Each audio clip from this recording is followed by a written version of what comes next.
Sasa mimi mtu akishaniambia can you be my mentor, unijui sikujui. Unajua kama kwenye mahusiano upande mmoja ukiwa extremely busy, kwa hiyo unajiona unafanya sana. Kwa hiyo these guys are very busy, kwa hiyo hawana muda. Utafika kwa usalama zaidi kule unakotarajia kwenda. Kumbuka, a mentor is somebody who has already walked the mile you are about to walk. Zaidi ya 55% ya vijana ambao wana mentors kwenye maisha yao wanapiga hatua kubwa sana. Mentorship inakufungulia milango mingi. Kwa anaijua hiyo njia, hapa kuna shimo. Kwa hiyo atakwambia hii njia usipite, pita hii. Kwa hiyo una macho mawili na yeye ana macho mawili, na uzoefu na experience. Kwa hiyo inakusaidia kuavoid vitu vingi sana. Vijana wengi wa sasa ni viongozi, lakini ni nani anayewaongoza vijana hawa? Vijana wengi wana maono makubwa, wana ndoto kubwa, wanatamani kufikia level fulani za mafanikio, kuleta mabadiliko kwenye jamii zao. Lakini ni nani anayewaongoza vijana hao kuyafikia malengo haya? Topic tunaenda kujadili leo ni mentorship, na niko na Mr. Jonathan Ndali. Yeye ni certified trainer, the coach, author and pastor. Na pamoja tunaenda kujadili the whole concept of mentorship. Why is it important? Why is it worth investing? And ni nini inatusaidiaje kufikia yale malengo tunayojiwekea sisi kama vijana? So kwa mtazamo wako, what is mentorship? Swali zuri sana. Kwanza kabisa mimi huwa nasema mentorship, of course kwa Kiswahili tunasema ushauri, au mentor ni mshauri au mnasihi. Mentorship ni uhusiano kati ya mtu mwenye experience kwenye eneo fulani na mtu ambaye hana experience kwenye eneo fulani. Kwa hiyo huyu mtu mwenye ni uhusiano wa kimakusudi na kimahususi kabisa, ili kumsaidia huyu mwenye experience au uzoefu katika eneo fulani, kumwezesha kumsaidia mtu ambaye hana uzoefu, ambaye anatarajia kupita njia hiyo hiyo, aweze kupita kwa urahisi ili kuweza kufikia malengo yake. Huo ndio uhusiano wa mentor and mentee. Yes. Na of course kuna maeneo mengi, labda kwenye eneo la kitaaluma, labda kwenye eneo la kiroho, labda kwenye eneo la kiuchumi, au kwenye eneo la kifamilia. Kwa hiyo kuna wanasihi kwenye maeneo tofauti tofauti. Lakini tu kimsingi, huyu ana uzoefu, huyu hana. Alafu huyu mwenye uzoefu anamsaidia asio na uzoefu ili kuweza kufikia malengo au yeye alipofikia. That is nice. Yeah. Na pia in your perception, ni why is it important kuwa na a mentor kwenye maisha? Na kwa nini vijana wengi hawana this kind of relationship, au hawajaona it's important to invest in this kind of relationship? Swali zuri. Of course takwimu zinaonyesha zaidi ya 55% ya vijana ambao wana mentors kwenye maisha yao wanapiga hatua kubwa sana. Na wanapata fursa na nafasi, especially nafasi za kiuongozi. Lakini takwimu zingine zinaonyesha zaidi ya 80% mtu mwenye mentor kwenye maisha yake anakuwa na confidence zaidi ya yule mtu ambaye hana mentor. Sasa umuhimu wake ni kwamba mentorship inakufungulia milango mingi. Okay, milango ya fursa. Kwa sababu huyu ambaye ni mentor wako anakuja as a package. Yeye anakuwa na alikofikia, anafahamu watu wengi, ana connections kubwa, anajua vitu vingi, kwa ni rahisi kukufungulia fursa kwa maana ya mahusiano. Lakini jambo la pili, utafika kwa usalama zaidi kule unakotarajia kwenda. Kumbuka, a mentor is somebody who has already walked the mile you are about to walk. Ni mtu ambaye ameshatembea hizo hatua ambazo wewe unataka kuzitembea. Kwa anaijua hiyo njia, hapa kuna shimo. Kwa hiyo atakwambia hii njia usipite, pita hii, kwa sababu hapa kuna shimo. Kwa hiyo wengine ambao hawana mentors watapita pale pale, atadumbukia. Wewe utakwepa, utaenda hivi. Kwa hiyo ni umuhimu mwingine. So nimekupa ngapi? 2 Yes. Kufungua milango ya fursa kwa sababu kuna issue ya connections na networks, lakini vile vile kufika salama kule ambako unaelekea. Inaondoa zile unnecessary inaondoa vitu vingi sana ambavyo vingeweza kukupotezea muda. That is very true. Najikuta mtu, this would have been very avoidable kama ingekuwa mtu angekwambia unapomaliza chuo do this, this, au kabla hujamaliza make sure you've done hivi, ukimaliza usihangaike. Inapunguza makosa mengi sana kwenye maisha. Also saves time. It saves time, exactly. Na not just time, it saves resources. In time and money. Kuna investments kwa mfano ambazo ulikuwa unatakiwa uzifanye kimakosa, ungekuwa na mentor, ni rahisi yeye kukwambia hii usifanye, au hii usifanye sasa hivi, subiria kwanza. Kwa hiyo unajikuta una avoid vitu vingi sana. Kwa hiyo kimsingi ukiwa na mentor inakusaidia kukuonesha njia ambayo light ungekuwa peke yako usingeiona. Kwa hiyo una macho mawili na yeye ana macho mawili na uzoefu na experience. Kwa hiyo inakusaidia kuavoid vitu vingi sana.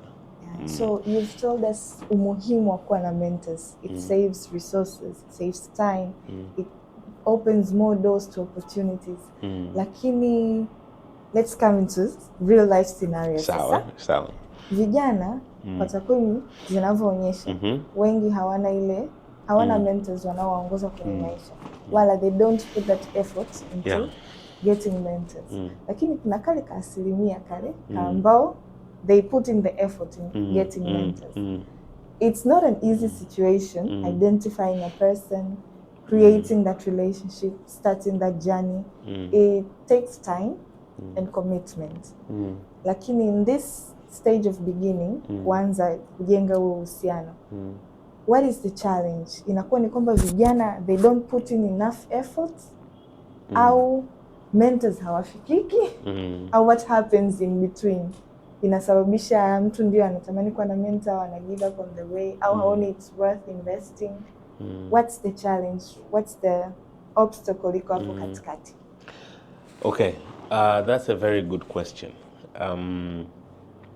Kweli usiopingika ni kwamba few years ago nilifanya research fulani hivi, nikauliza baadhi ya mentors na mentees changamoto ni nini. So kwa upande wa mentors, wengi walijibu kwamba mentees hawako serious. Okay, maana yake ni kwamba hawajui wanachokitaka, kwa hiyo it's like wastage of time. Okay, so cha pili, hakuna commitment. Mnakubaliana you start something alafu you can't commit. Okay, na mimi wanasemaga hivi, mentorship is a relationship. Just like any other relationship, you need constant communication and commitment ili hayo mahusiano yaweze kuendelea kuchochewa na kuendelea kuwa bora. Kwa hiyo mentors wengi wakasema bwana, vijana hawako serious. Lakini cha pili, vijana hawana commitment. Okay, wanakuja, wanaanza, wanaondoka.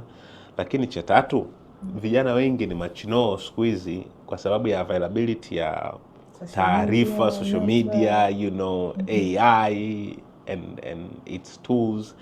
Kwa vijana wanajikuta wana maarifa mengi sana, kwa wanaona there is no need for me to have. Lakini kingine cha mwisho labda ambacho pengine ndo kingekuwa cha kwanza, vijana wengi hawafahamu umuhimu actually wa mentorship. Kwa hiyo hawaweki value. Sasa huo ni upande wa mentors. Baadaye nikawauliza mentees kadhaa, nikasema mnadhani changamoto ni nini? Wengi wakasema kwanza hakuna access ya kuwafikia mentors. Kwa hiyo watu wengi tunaowatazamia wanafunga milango. Hatuna access, tunakwama. Lakini cha pili, hata tukipata access, hawa watu wako very busy. Kwa hiyo yani hakuna, unajua kama kwenye mahusiano upande mmoja ukiwa extremely busy, kwa hiyo yani unajiona unafanya sana, Kwa hiyo these guys are very busy, kwa hiyo hawana muda. Effort inatoka upande mmoja. Effort inatoka upande mmoja. Kwa vijana wengi wakawa wamezungumzia hivyo. Sasa of course mimi nikakaa chini nikawaza nikasema of course pande zote mbili zinaweza zikawa na shida. Yeah. Lakini kikubwa ambacho nimekuja kukigundua ni vijana wengi hawajui umuhimu wa mentorship. Hawajui. Yani hawajui the extent of the benefits ambazo wanaweza kuzipata wakiwa na mentor. Yeah. Kwa hiyo as a result hakuna muamsho, hakuna ule msukumo wa ndani wa kusema let me now intentionally look for someone to guide me au nijifunze kwake. Lakini cha pili kingine nilichokiona, kuna hofu fulani ya kukataliwa. Kwamba okay, unamuona mtu that you want to learn from, kwanza haujui namna kumapproach, lakini pili unawaza nikimapproach akinikataje, yani sasa yani how do I do this? Kwa mtu anaogopa kwenda, yes, they lose the confidence. Anaona sasa niende alafu nikikataliwa. Kwa hiyo nikagundua kwamba more than 60%, in fact takwimu zinaonyesha vijana wengi hawajui namna ya ku ask for mentorship. Hawajui. Na mimi katika madarasa yangu huwa nafundisha namna you can cultivate, you can build and maintain this mentee-mentor relationship. Lakini kitu kingine, vijana wamejijengea utamaduni wa kujitegemea, yani self-sufficiency. Mimi ninajitosheleza and sihitaji mtu mwingine aje kunisaidia. Yes. Nikihitaji chochote I can Google, I can do this, I can do that, inapata. That is true, lakini hiyo ina kikomo. Yes, uwezo kufanya kila kitu mwenyewe. Yani uwezo kufanya, na uwezo ukategemea sana internet. You know, ndio maana nasema mentorship is a relationship, kwa sababu you can't really have a relationship with Google au internet. Lakini unapokuwa na mentor, kuna zile benefits nilizitaja mwanzoni, access, sometimes una vitu unahitaji kuvent, sometimes you are at a crossroad, uko kwenye njia panda na unahitaji mshauri wa kukushauri.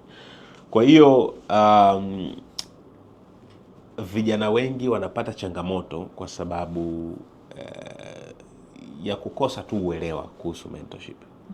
Na the moment hiyo ikibadilika, I'm telling you, watu wenye ndoto kubwa, ndoto zipo, lakini wanakosa mtu wa kuwasaidia au mfumo ule wa kulea ndoto zao, wanakosa.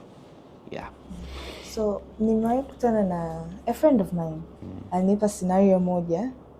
He met someone at an event, they connected, the networked, wakabadilishana mawasiliano. He wanted to start that journey of mentorship with him, and they started. But baadaye akaja kugundua kwamba the vision I have and the mentor I've connected with hatuendani. Yani yeye ananipeleka njia hii, of course he was a good mentor, but ananipeleka njia hii, mimi natamani niende huku.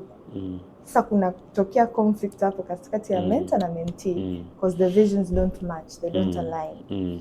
Sasa kwa mtu ambaye anatamani aanze the journey of the mentor-mentee relationship, how can they identify a good mentor ambaye anaweza akalea ndoto zao? How do they start that journey? Identifying a good mentor who can help them carry the vision, and just how to start the relationship, the basics of starting the relationship. Yeah, sure. So like I said earlier, mentorship is a journey and a relationship. It entails quite a lot of things. It's very unfortunate for your friend. Mimi ninaamini, unajua kuna sehemu Biblia inasema how can the two walk together lest they are in agreement. Kwa hiyo mtu yote ambaye unataka kuongozana naye au kutembea naye kwenye maisha, there has to be some form of alignment or agreement ili muweze kuendana. namna gani sasa mtu anaweza akachagua au akapata mentor mzuri au wa kuendana naye? There is no formula and I don't have a formula, kwa sababu kila mtu njia yake iko tofauti. I will share maybe my own story, and then maybe from there you can pick some lessons. So mimi nina maeneo kadhaa ya maisha ambayo najua maisha yangu na revolve around. Kwa mfano eneo la afya, eneo la uchumi, eneo la biashara na kazi, eneo la familia, ndoa, eneo la huduma. Okay? Na nina mentors tofauti ambao wananisaidia au kunilea katika maeneo tofauti. So specifically labda nitachagua eneo la labda taaluma. Okay, professional. My professional life. So kitu kikubwa mentors wanakiangalia kwa watu ni kijana anayejitambua. Believe me, ninapata watu wengi sana ambao wanani text, wanani DM, wananiandikia, wananipigia simu, can you be my mentor? Can you be my mentor? And I used to say no. Sasa mimi mtu akishaniambia can you be my mentor, unijui sikujui. Yani kama tu mtu anakuja kwako anasema can you be my girlfriend au can you be my husband, it's impossible. Yani hatujuani. Who am I mentoring? You understand? Yes. Yani mimi nakuangalia sana na kufuatilia, unanibadilisha maisha yangu, can you be my mentor? It doesn't work like that. Sikujui what do you do? Unaua watu huko, mimi ni mentor wako. Wapi nao? Unauza madawa. You understand? Yes. So it's a journey. It has to be built upon a relationship. Now, I'll share a few tips. Jambo la kwanza ni kujitambua. Kijana lazima ujitambue. And I think this is very important. Vijana wengi hawajitambui. Unataka kukua kwenye eneo gani? You need to know. Kama ambavyo nime-highlight haya maeneo. Yes. You need to know. You can't just say, oh, this is my mentor. Na kuna wale ambao maybe ni holistic, anakava maeneo yote, that's fine. Lakini cha kwanza jitambue unataka kukua kwenye eneo gani. Alafu cha pili, begin to identify mtu sahihi kwenye hilo eneo. Kwa hiyo research has to be done. Yes. Tafuta. Si lazima uwe mtu awe maarufu, si lazima uwe mtu awe anajulikana. Kwa hiyo unatafuta, okay? Unafanya research yako, unamsikiliza huyu, tuseme kama kwenye eneo la taaluma, unamtazama huyu, milestones zake zikoje, unaangalia accomplishments zake, how do they do their work. Kwa hiyo unatafuta. Lakini hapa kwenye kutafuta mtu sahihi pia ni muhimu sana kumwomba Mungu, kwa sababu mimi ninaamini mahusiano yoyote yale lazima yawe approved na Mungu. Na huo ndo msingi. Kwa sababu unaweza ukajikuta unaenda kwa mtu ukidhani ndo destiny helper, kumbe ndo destiny destroyer. Sasa kwa macho ya nyama huwezi kujua. You need to have spiritual discernment. Na hao watu wapo kwenye eneo lolote lile la maisha yako. So it is very important kupick mtu sahihi. How do you pick mtu sahihi? Unatakiwa ufanye research yako na unatakiwa muombe Mungu. Okay? Lakini kitu kingine, let's say umeshampata huyu mtu sahihi. What is the next step? Learn to add value. Vijana wengi sana they don't want to add value. Yani usianze na maombi, anza na value. Maombi kwa maana can you be my mentor? No. Anza na value.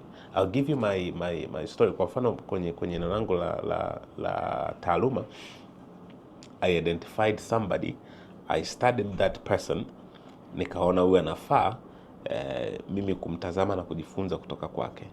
I added value. Kwanza nisikuomba awe mentor wangu, nikaomba tu a meeting naye na nikamwalika kwenye one of my programs aje kuzungumza. You understand? Yeah.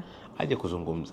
Sasa values zinatofautiana. Kwa mfano unamuona mtu na unataka huyu mtu awe mentor wako. umeshafanya research yako, umeshamwomba Mungu, add value. Huyu mtu ana vitabu, nunua vitabu, anza kusoma vitabu. Sasa huyu, yani mimi ili ni kuchagua huyo mentor, na I have to see the initiative that you do. Yeah. Otherwise, ndio maana watu wanasema mentors are very busy. They're not busy. Ni wewe tu hauna value. Improve your value. Utaona kama mtu hata kufungulia milango. For real, ni yule bana, huyu atanichosha yule. Naachana na wewe. Yeah. Value. Buy books. Huyu mentor labda ana programs, ana activities. Au ana ibada, sijui ana nini. Attend. Pay money. Go. Do you understand? Yeah. That is value.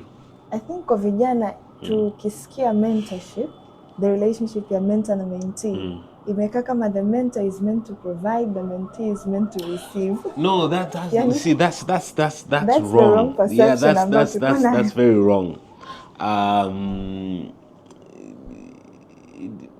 It's not a one-way street. In fact, Waswahili wanasema mwenye shida mtafute mganga. Waswahili ndio wanavyosema hivyo.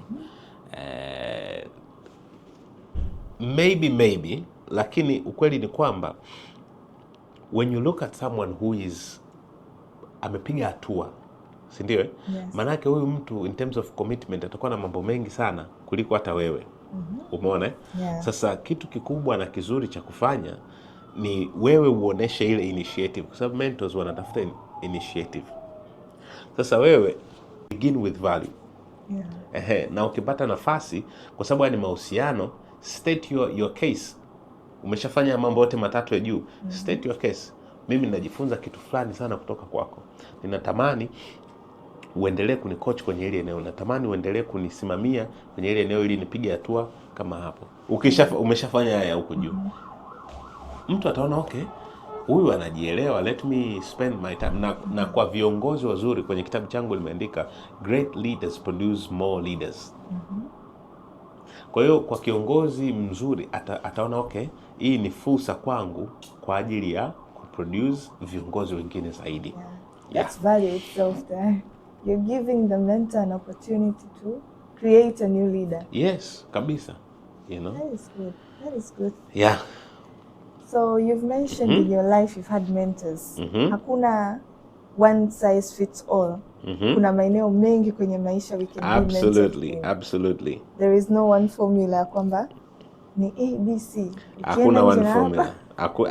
Hakuna one formula kwa sababu what worked for me may not work for you. Yani kilichofanya kazi kwangu kinaweza kisifanye kazi kwako. People are different. People are different. Na njia zetu zinatofautiana. Kwa hiyo mimi ndio maana ninasema ni muhimu sana kujitambua. Kwa sababu ukishajitambua wewe ni nani, utajua aina ya mtu ambaye anakufaa. Yeah. So you've mentioned kuna that relationship ya mentor na mentee, inakuwa na mentee ana rely sana on the mentor without adding anything. Inamkwamisha yeye in their growth.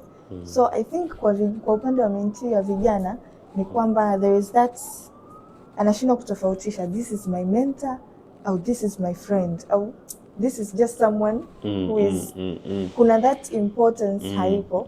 So how can one know the difference, set the boundary kwamba huyu ni mentor wangu, nisije nikamchukulia in a certain way. It's someone who's taking their time, their resources to help me. So I need to add value to that. How can we set the difference kwamba this is a mentor, this is a friend? And there are mentors who end up becoming friends, becoming families kabisa. I'm sure you have mentors of this. Definitely. So how do we set the boundary? Kwanza kabisa ni lazima uelewe tofauti ya a mentor, a friend, na what's the third one umesema? Just mtu ambaye yani mtu ambaye unamtegemea, labda a provider au a supporter, na vitu kama hivyo. So a mentor anaweza baadaye akaja akawa rafiki au akageuka akawa a supporter. There's no problem. Okay. Kama ambavyo nimesema, mentorship is a relationship and a journey. People evolve and people grow. kwa sababu tunahusiana, the level of our relationship inaweza ikachukua hatua moja kwenda hatua nyingine, and that's very fine. Lakini kitu ambacho kina distinguish kwanza kikubwa ni kujua tofauti kati ya hivyo vitu. Of course a mentor anaweza akageuka akawa rafiki kwa sababu relationship ina evolve. Okay, mtu ambaye since this is a journey, hii ni safari, lakini haya ni mahusiano. Kwa hiyo mtu unaweza kuwa umetembea naye kwa muda fulani, akageuka akawa rafiki.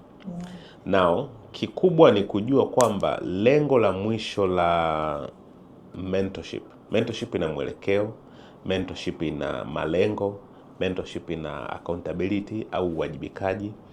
Kwa hiyo hicho ndio kikubwa. Rafiki anaweza asikuwajibishe. Umeona necessarily. Kuna marafiki ambao anaweza kukuwajibisha, lakini mwingine anaweza asikuwajibishe. Lakini a mentor, yeye kazi yake ni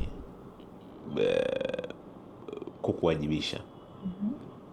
Mentorship kama program ina malengo, ina uwajibikaji, ina mwelekeo, tunajua tunaenda wapi, tunajua tunafanya nini. Kwa hiyo ndio tofauti kubwa. Of course huyu mtu baadaye anaweza akageuka akawa rafiki kwa sababu ya hayo mahusiano.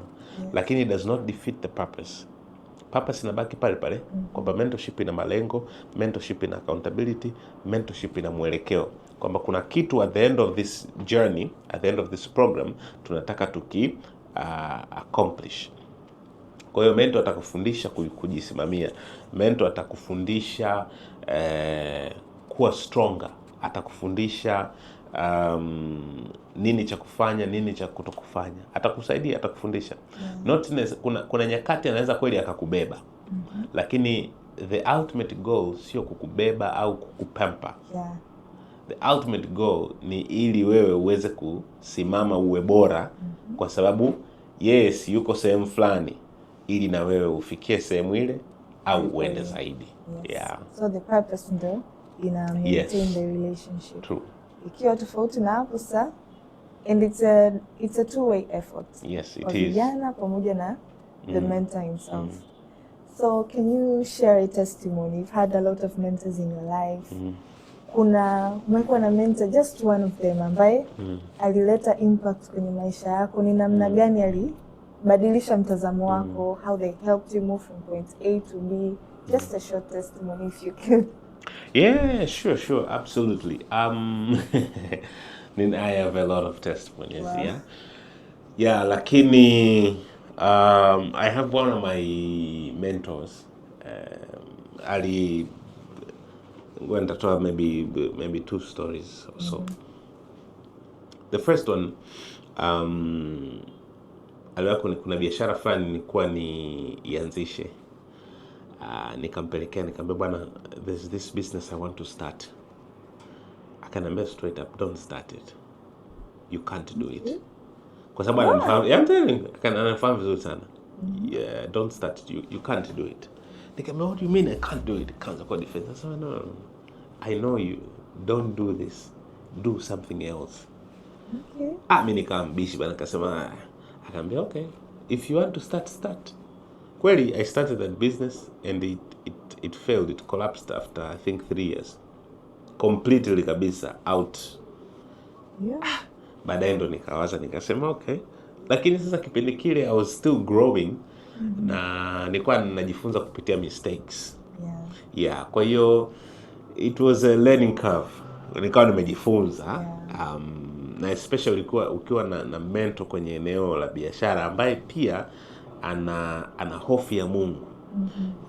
Kwa hiyo hakwambii tu kwa sababu ya hisia, anakwambia pia from an informed position. Yeah. Kuna wakati mwingine I had this mentor ambaye yeye alinitamkia tu baraka. He's also one of my spiritual fathers. Kwa napiga tu story mawili matatu, akanitamkia tu baraka. Akanambia hiki kitatokea. Mwezi mmoja miwili ilikuwa ni mingi. Doors began to open. Yes, exactly like that. Kwa hiyo there's so much stuff I can say about mentorship. Unajua sometimes watu tu hawaelewi. I'm telling you, lakini kuna vitu vingi sana unaweza ukavi avoid. Kuna milango mingi ambayo inaweza ikafungwa kwa sababu hautaki kuingia, na kuna milango mingi ambayo inaweza ikafunguliwa ili wewe uingie. You know, kwa hiyo those are some of the stories I can give. Yeah, it's good kwamba the first one he let you learn from your mistakes. Yeah, kabisa. Sababu angekazana kukwambia no, nisingejifunza pengine leo. Yes. Na I think it would have affected the relationship itself. Mbona sana lazimisha. Like for example, my career mentor amenifungulia milango mingi sana. Yani kitu ninachokifanya ni yeye anachokifanya. Yeye anakifanya kwa ukubwa zaidi na amepiga hatua kubwa zaidi.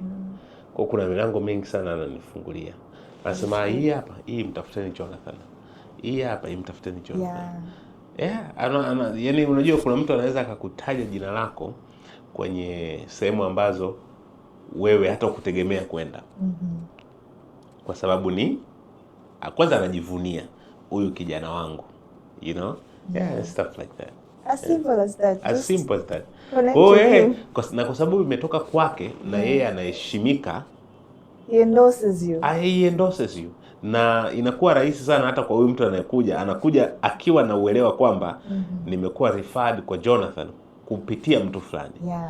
Kwa hanifahamu mimi, lakini kwa sababu anamfahamu yule, kwangu inakuwa rahisi. Exactly. That is good. You know?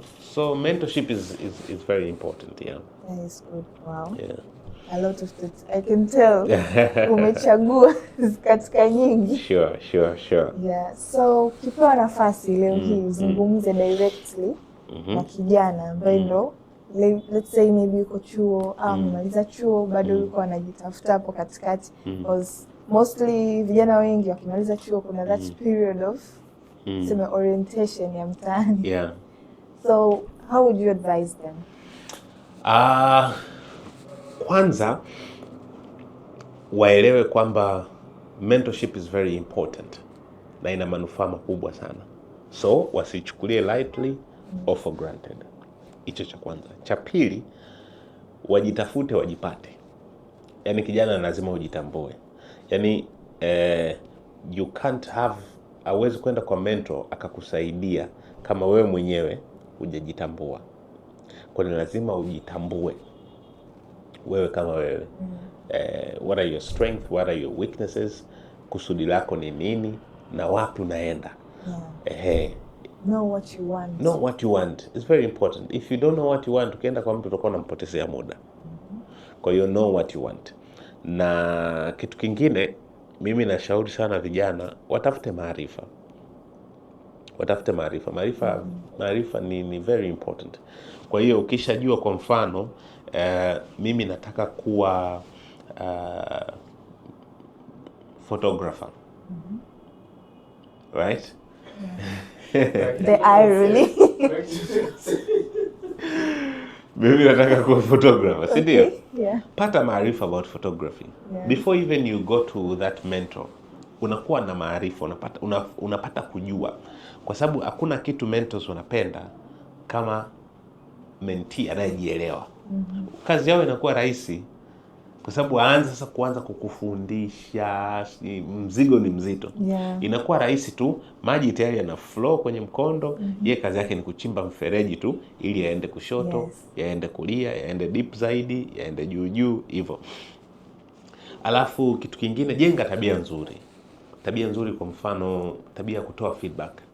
Ukipiga hatua kwenye jambo fulani unatoa feedback. Feedback hata kama ni kushukuru. Asante, ni kuwa na program 1 2 3, nimefanya 1 2 3, unatoa mrejesho.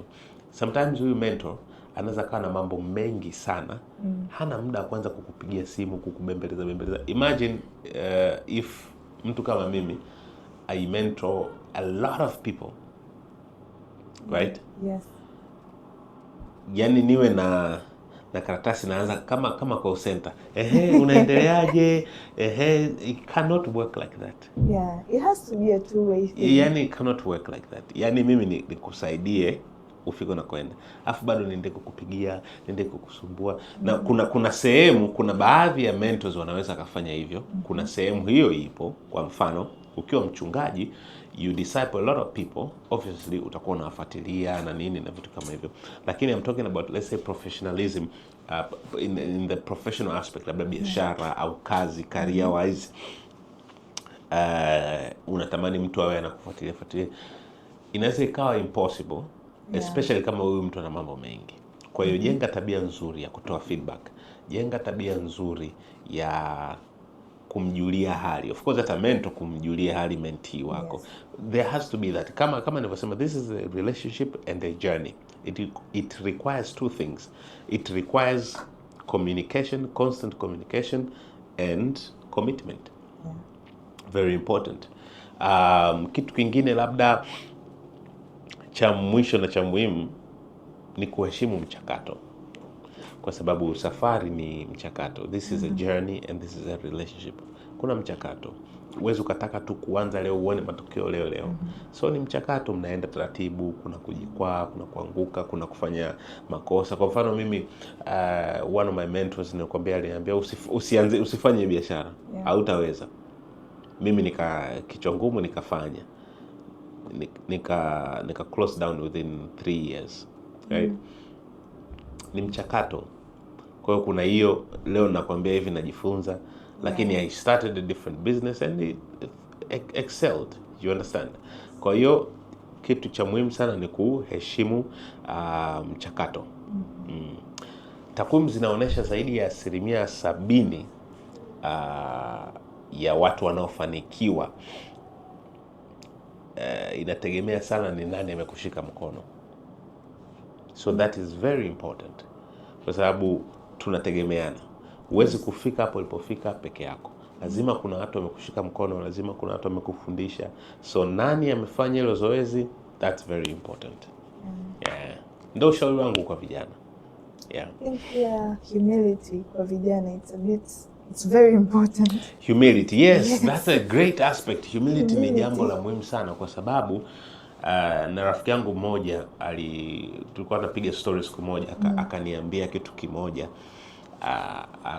kinaitwa FAT, faithfulness, availability and teachability. Nadhani ni jambo la muhimu sana hata kwa vijana kuwa nalo. Be faithful, be available, be teachable. Sasa nichukue kipengele cha teachability. It takes humility to be teachable. Yes. Especially in this day and age ambayo unaona kama unafahamu kila kitu. Ukijiona unafahamu kila kitu, you will not be humble enough to learn. Yeah. Kwa hiyo it's very important to be humble. Yeah.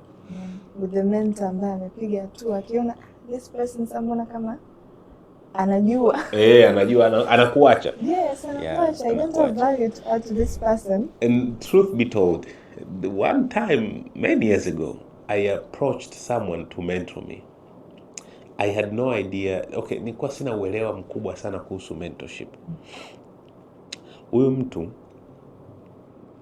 we started the journey, tukawa tunaendelea. I was doing it wrong. Ananiambia, Jonathan, that's not my idea of mentorship.